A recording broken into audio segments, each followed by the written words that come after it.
So now we are in our Zoom session, and as the host you'll have the poll function on the bottom. So if you click polls, then from your drop down you can pick which poll you want to do. So first one, maybe we're just going to talk about lunch.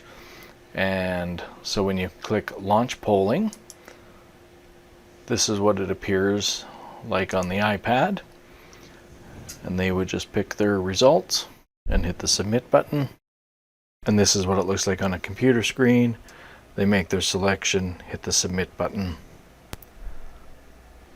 As the host, you'll get the live results so you can see when everybody has voted, or you can stop the poll after a predetermined amount of time. If we hit end polling, now you as the host again will see the results of the poll. If you want to share that with everybody, just click share results. And this is what it looks like on the iPad, and this is what it looks like on a computer screen. If you did relaunch the polling, the last time you launched that particular poll is what's going to be saved in the data file at the end of the meeting. So we could go down and we could do another type of poll right now, or just close the window, continue to teach. We'll come back to our polls. This time we're just going to do device type. This one has 2 questions, so the participants have to answer both questions before they can hit the submit button and give you the results. So we'll launch the polling. Again, on the iPad, it's slightly different. So they answer the first question and then hit the next button, answer the second question, and now they can submit. Similar results on the computer, except they can see all the questions at once. So they can say they're on a Mac, screen, and submit. Again, I can see everybody's voted, so we'll end the polling. And this tells me that most were on PCs and most using single screen. As was discussed in the creating polls video, you can hit the edit button. That'll open your web browser and you can quickly add a poll. Or if I close out of that, I can quickly edit a poll. So we're going to edit the coffee poll, which was anonymous. And we're going to add one more answer because we forgot to answer black. So there we go. We've edited that question on the fly. We'll minimize the browser.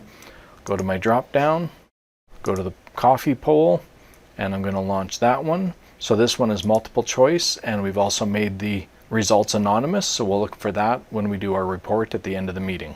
On the iPad, if you have multiple choices, the user can scroll up to see them all or get to the submit button. So if they want 1 cream and 2 sugar, and go to submit. I can end the polling. Most people want 2 sugars. This poll won't really tell me anything. It was just for demonstration purposes.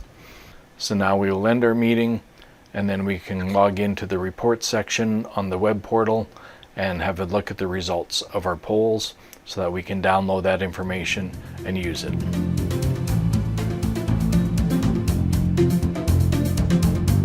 So we have waited for a bit of time after the end of our meeting for the processing of our reports to be done. So we're going to log in to our Zoom account. On the left-hand side, we'll go to reports. What you're looking for is on the bottom here, view registration reports and your poll reports for the meetings. Our range is just from today, and we are looking for the poll report. So we'll hit poll report and search. I actually did the meeting twice, so we're going to look at the second report. You can hit generate over here on the right hand side, or click the box and hit generate. Your report queue will load. See download, click on download.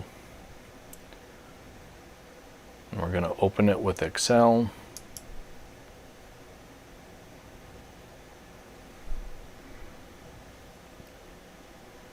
And so here is our report file. It's a CSV file, so you can extrapolate that data and use it as you need it.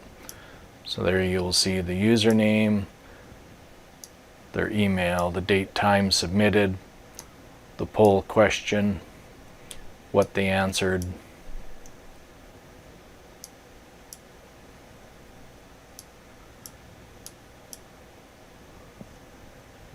and then for the anonymous one, you can't tell who responded with what.